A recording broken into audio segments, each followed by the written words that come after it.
guys, welcome back to Suitcase Princess. My name is Shanna. If you are new here, we are a homeschooling family of 4 who loves to encourage you to take your kids and get out of the house. We come here and we share what we are learning along the way to help you find more fun in what you're doing, find more value in those dollars that you're spending, and to do it all with a little bit less stress. Now, today I will be sharing with you something that is just our local museum, our neck of the woods, but today I want to share with you a little visit we had recently to the Houston Children's Museum, the Children's Museum of Houston. Guys, before we go any further, please hit that big red subscribe button, turn on the bell for notifications, and give this video a thumbs up. It has been a little while since I have talked about the Children's Museum of Houston. It is honestly a really entertaining building, even from the outside. It's so fun to look at. They do have a satellite location, the Fort Bend Discovery Center out in Fort Bend County. We are fortunate that both are a very short drive for us, so we get to spend a lot of time there. Now, their hours are a little different than like a normal museum. They are not open on Sundays, and they're only open on Mondays during really busy seasons. So like spring break, holiday breaks, summer, things like that. But they are not open on Sundays, which is fine.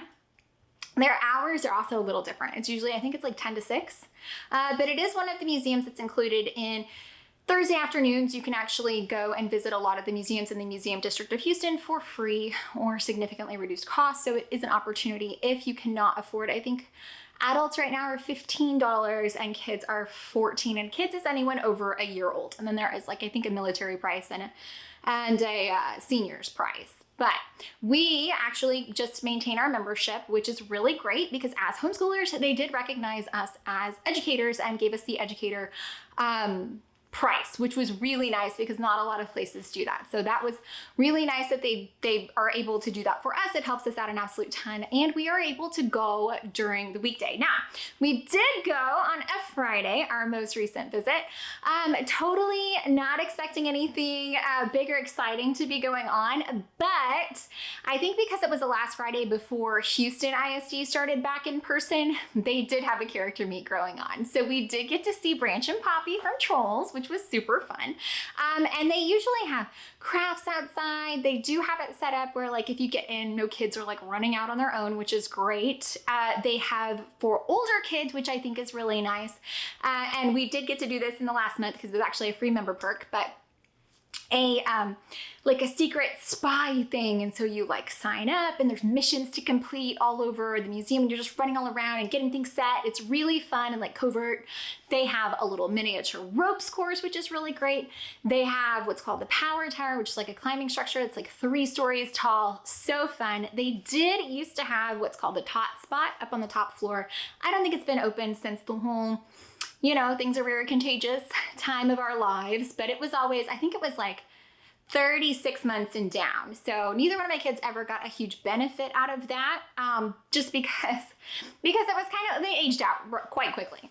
But it is a really fun, they're doing science experiments all the time. They do have 2 areas where they, well, I guess it's more than that, but 2 areas on the main floor where they do rotate out for kind of like seasonal exhibits and different things.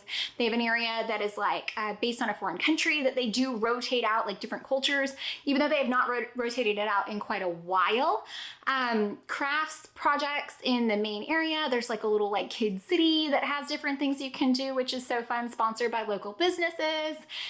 You can actually get discounts at some of those benefit businesses with your membership to the Children's Museum of Houston. We've saved money lots of places. So fun. Outdoor play area, water play area. I mean, they really do have so much to offer, not to mention the special things that they do have going on throughout the year. So before I just keep yapping along here, let's see what else. There is, down in the basement, it's also kind of for older kids. There is an area that is called an invention convention, and it's like physics and lights and robots, and then even in that there is a maker annex, so even more advanced in that, where you can do more robotics and things like that. It is truly amazing. They're putting on programs all of the time, and whenever things were closed down, they did a really good job of having like virtual programs that you could do. So I thought that was really great. If you're on the fence about the membership, it is a stellar deal. It truly is a stellar deal. They do have a gift shop. They have an an art lab. They have a chemistry lab.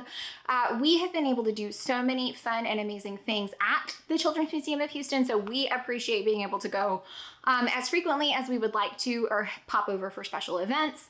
There are frequently a lot of field trips, as you can imagine, but they do dedicate, I think it's the first Friday of the month or the second Friday. I don't remember specifically which day it is, but there is one day of the month that is dedicated no field trips, which I personally love and appreciate.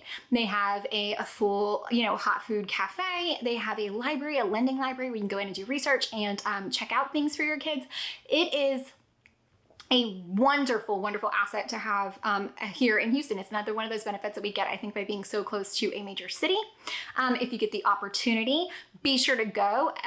They do not have free parking, so keep that in mind. There's a structure across the street that has their signage on it, but you will be paying for parking. There's also street parking, which is quite a bit cheaper, offered by the city of Houston, but be sure to pay for that. Okay, it's not free. I want to go with Amelia?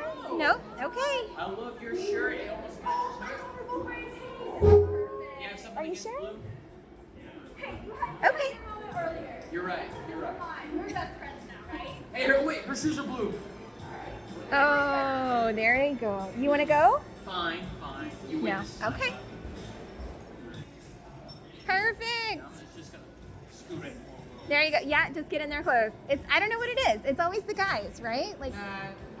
Okay, this is one of two areas that has exhibits that they really rotate out pretty frequently. There's also doors right here to the outside courtyard area. We only did, honestly, about half of the museum. We were only there for a couple hours.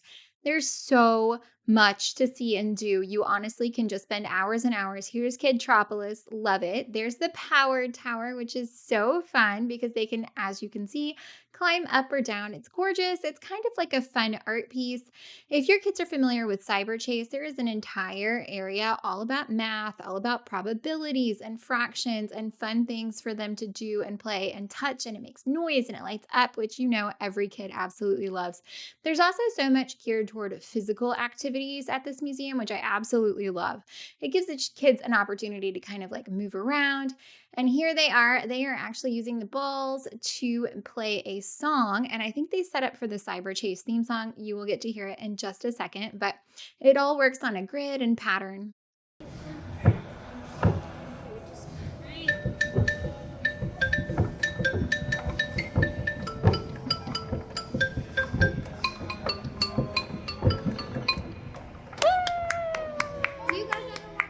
Here we are waiting for the ropes course to open. It opens about 30 minutes after museum opening, but it's nice to be down there. It can get kind of a long wait, so it's nice to be down there early. These are all of the safety rules and requirements here. There's an age limit and a height requirement, so be sure to check that before you go, or else you'll have a sad little friend on your hands. I've also found that if your shorts are too short, they don't want you to do it because the harness can hurt your legs. So a medium to long length short is good there, especially if you plan to do the ropes course, just because the way the harness kind of sits on their legs can be uncomfortable. There's a couple of different choices right here for which direction that you can go. It's super fun. I like the way that they do control how many kids are on it at a time. As you can see, the girls cannot stop just running from one thing to another. And this is where you can really build things in physics and robotics, and so fun. They have all this stuff that you can really get your hands on, which I think is really great, especially for younger kids to get that kind of coding and robotics experience. It's really nice and entertaining for them, but it also gives them quite the challenge. Like here, can you build a tool to push these buttons without sticking your hand in there? I mean, it really is a nice way to kind of get their engineering brain working. Here's a full map that is located in the elevator because we are taking a ride right back up. We were just on the lowest level, kind of in the basement. And this will pop you out right by the exit side of Kidtropolis. And Kidtropolis has a veterinarian office. We've got a restaurant sponsored by Nico Nico's, which if you take your museum membership card, you can save 10% on your orders when you eat there. We've done that several times. Super yummy, Greek food, wonderful restaurant to visit, but they sponsor the Children's Museum. So it's really nice that they kind of support that. My kids love to go to the news. You can be a reporter and interview. You can get in front of the green screen and give us the weather report. My kids absolutely love the news area. There's clipboards, there's little like outfits you can put on. Now, Kidtropolis, you can always earn income on little cards. You can earn money. You can go to the bank. It teaches them how to bank. I think the banking is sponsored by Wells Fargo. We are back in the little like temporary physics exhibit here with all of the balls and fun things that they can learn along the way as far as forces and, getting to play with golf balls. They are pretty brave having golf balls with all these kids, but the kids absolutely love it. Absolutely love to touch it. Now, this is the other kind of temporary exhibit. It's usually sponsored by a different, like, highlights a different culture. And right now it is highlighting Korean culture, which is really great for my kids to get to learn about. There's always kind of like fun inventor highlights on the walls, which is great. And there's always craft things out in the main hall. If you have any questions at all, I am absolutely happy to answer them either down in the comments or over on Instagram at Suitcase Princess. Again, we love going. There's always something new and fun. And the character meets, I think, are honestly something that makes it really special. We've gone and we've seen like full-size dinosaurs, and we've gone before and met the Grinch. We know people who've hosted birthday parties. It is really a fun, family-friendly experience, and they do have something for everybody. So if you get the opportunity to visit, by all means, please do. Guys, I hope that you found any of this helpful, entertaining, or informative. If you did, please scroll down, hit the big red subscribe button, turn on the bell for notifications, and give this video a thumbs up. As always, you can find us down in the comments or over on Instagram at Suitcase Princess. Bye, guys.